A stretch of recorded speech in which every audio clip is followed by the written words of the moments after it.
kita adalah perbedaan kurikulum dari sudut pandang guru senior dan guru muda. Di sini kami mendatangkan dua narasumber, yaitu guru senior dan guru muda. Dan untuk itu kami persilahkan. Baik, hari ini sudah hadir bersama kita kedua narasumber. Yang pertama ada Ibu Asti Nurnaila, seorang guru pengalaman yang sudah lama mengabdi di dunia pendidikan, dan yang kedua ada Ibu Siskayanti, seorang guru muda yang baru saja memulai perjalanan di dunia pendidikan. Nah, mari kita mendengarkan pandangan dari guru senior dan guru muda ini. Ibu Asti, selama Ibu mengabdi, sudah berapa kali Ibu mengalami perubahan kurikulum? Selama saya mengabdi menjadi seorang guru beberapa tahun, sudah beberapa kali saya mendapati perubahan kurikulum. Mulai dari kurikulum 1994, itu dimana di sini kita sebagai guru berfokus pada guru, itu dengan metode ceramah. Jadi peserta didik lebih banyak mendengar dan mencatat. Nah, yang berikutnya ada dibilang KBK atau kompetensi berbasis kurikulum berbasis kompetensi.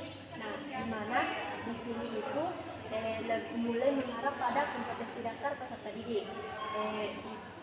Bagaimana kita seorang guru menekankan keterampilan, sikap dan pengetahuan peserta didik. Nah, berikutnya ada di bidang kurikulum tingkat satuan pendidikan atau yang kita singkat dengan KTSP. Nah, KTSP ini lebih mengarah pada kita sebagai bagaimana cara kita sebagai guru menyusun yang namanya silabus atau modul ajar. Modul ajar sebelum melakukan pembelajaran sesuai dengan karakter peserta didik agar tercapai tujuan pembelajaran nantinya. Nah, berikutnya itu ada kurikulum K13. Nah, kurikulum K13 itu lebih menekankan pada kompetensi inti dan sifat, yaitu bagaimana peserta didik mengamati, mencoba, menanya, menalar, dan berkomunikasi. Nah, yang terakhir itu yang sekarang kita gunakan itu adalah kurikulum merdeka. Nah, kurikulum merdeka itu lebih berfokus pada peserta didik atau kebutuhan peserta didik, atau bisa dibilang kebebasan peserta didik dalam belajar. Jadi sudah banyak pengalaman yang saya lalui di dunia pendidikan ini. Nah, baik Ibu Siska, sebagai guru yang baru terjun, bagaimana kesan pertama Anda dalam menghadapi kurikulum saat ini? Jelas, baik, terima kasih. Jadi kesan pertama yang saya dapatkan di kurikulum saat ini itu kurikulum saat ini itu lebih kompleks dibandingkan dengan kurikulum lama, dan kemudian kurikulum saat ini itu lebih fleksibel untuk mendorong guru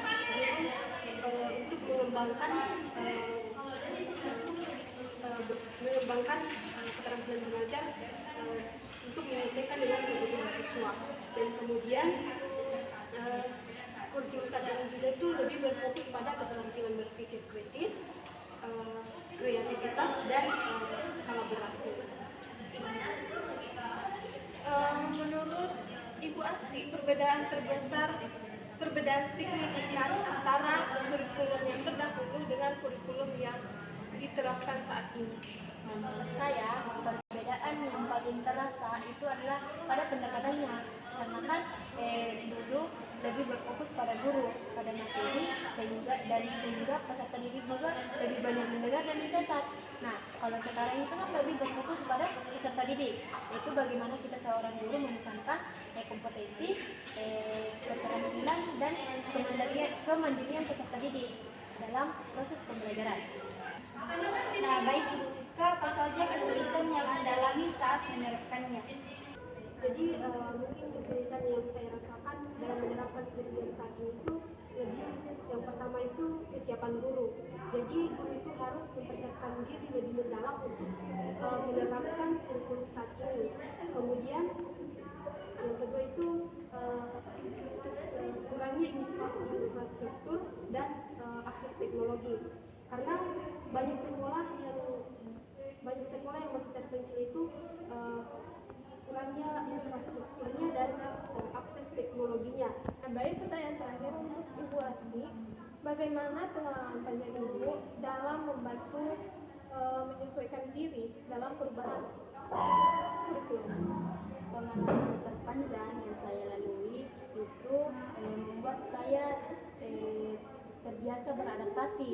Setiap perubahan kurikulum tidak saya jadikan sebagai hambatan, melainkan saya jadikan sebagai tantangan untuk saya seorang guru untuk terus belajar ke depannya nanti.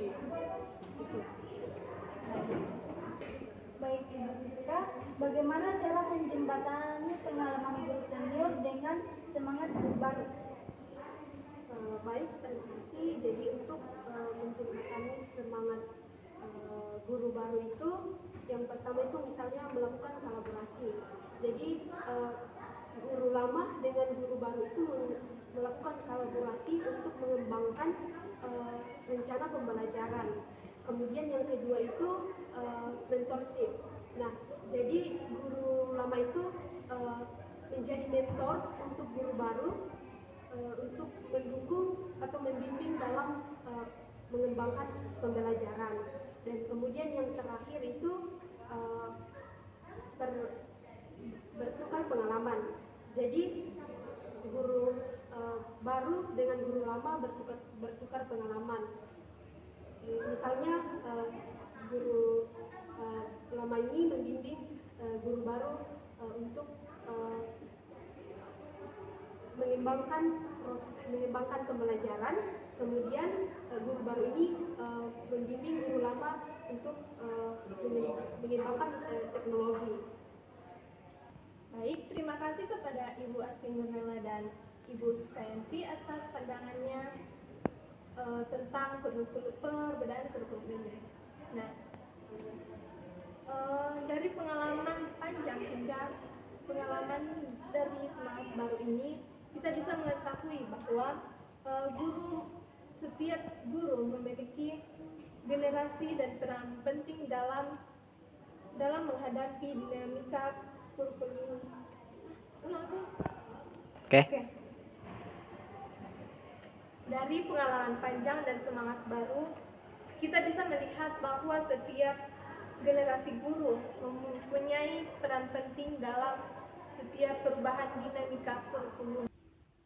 Nah, baik, semoga obrolan hari ini memberi inspirasi dan semangat bagi kita semua.